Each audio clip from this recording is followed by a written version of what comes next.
Delivering a dose of insulin, a vaccine, or a local anesthetic requires targeting highly specific anatomical layers beneath the skin. To reach these specific destinations, clinicians use three primary routes: subcutaneous, intramuscular, and intradermal. Isolating the correct layer depends entirely on the angle of approach. Nailing these precise degrees of entry dictates whether a medication absorbs safely or causes painful tissue damage.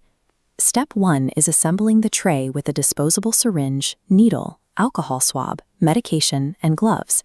Before touching the patient, verify the medical order. Confirm the patient's name, drug dose, time, route, and check for allergies or expired medication. Once verified, explain the procedure to the patient to ensure they are comfortable. Then, wash your hands and put on the disposable gloves. The protocol outlines a specific ergonomic grip for your prep. Hold the antiseptic swab securely between the third and fourth fingers of your non-dominant hand. This keeps it immediately accessible. These universal preparation steps establish a strict aseptic environment, preventing cross-contamination before the needle cap ever comes off. We'll start with the subcutaneous, or SC, injection. This method deposits medication into the fatty tissue layer, which absorbs the drug at a slow, sustained rate. This chart highlights the safest SC injection zones in green: abdomen, anterior thighs, lower loins, and upper arms. As shown on the right, firmly pinch the skin to pull the yellow fat layer away from the muscle underneath. Depending on the patient's tissue depth, insert the needle quickly and firmly at either a 45 or 90-degree angle. Push the plunger to inject the medication slowly.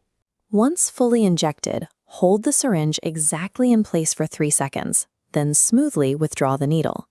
That initial skin pinch acts as a mechanical safeguard. It traps the drug inside the fat layer and prevents it from rapidly absorbing into the deeper muscle tissue. When a patient requires deeper tissue penetration and faster systemic absorption, clinicians use an intramuscular, or IM, injection. These anatomical graphics map out approved IM sites: the deltoid, the vastus lateralis, and the ventrogluteal muscle. However, notice the warning on the bottom left. You must avoid the dorsogluteal site. Striking the sciatic nerve here causes catastrophic damage. To protect the tissue, use the Z-track method. Use your non-dominant hand to pull the skin tightly downward. This displaces the tissue, creating a zigzag path that locks the medication deep inside the muscle once you let go. Insert the needle with a quick motion at a strict 90-degree angle. Use your non-dominant hand to grasp the lower end of the syringe barrel to stabilize it. Now perform the most crucial safety check: aspiration.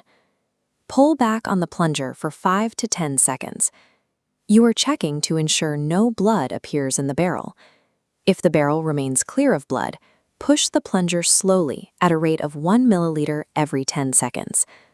The combination of the Z-track displacement and a clear aspiration test ensures the fluid enters the muscle fibers without accidentally flushing directly into the patient's bloodstream. The shallowest technique is the intradermal, or ID, injection. This is used for highly localized sensitivity tests, like checking for tuberculosis or allergies. The hand positioning changes entirely here. Do not pinch or pull. Instead, use the index and forefinger of your non-dominant hand to stretch the skin tightly across the injection site.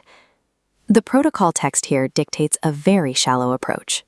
Hold the syringe almost parallel to the skin at a 5 to 15-degree angle and ensure the needle bevel is facing upward. Slowly advance the needle approximately 3 millimeters through the epidermis. You should be able to faintly see the metal tip of the needle resting just beneath the surface of the skin. As you inject the fluid slowly, you will feel physical resistance. You should see a small fluid-filled bump, called a bleb, form on the skin surface, reaching about 6 millimeters in diameter. If you do not feel that physical resistance, the needle has slipped too deeply into the subcutaneous fat layer. This entirely defeats the purpose of a localized surface test, and you must start over. After an ID injection, withdraw the needle while applying gentle pressure with your swab. Do not rub or massage the site, as this will disperse the localized medication. Regardless of the injection type, immediately discard the used syringe into a rigid, puncture-proof sharps container. Finally, wash your hands one last time and complete the procedure by logging the dosage, site, and time in the patient's medical chart. As we've seen, success relies on matching your geometry to your anatomy: 90 degrees for muscle, 45 degrees for fat, and 15 degrees for the epidermis. Administering an injection is a calculated, multi-step geometric procedure.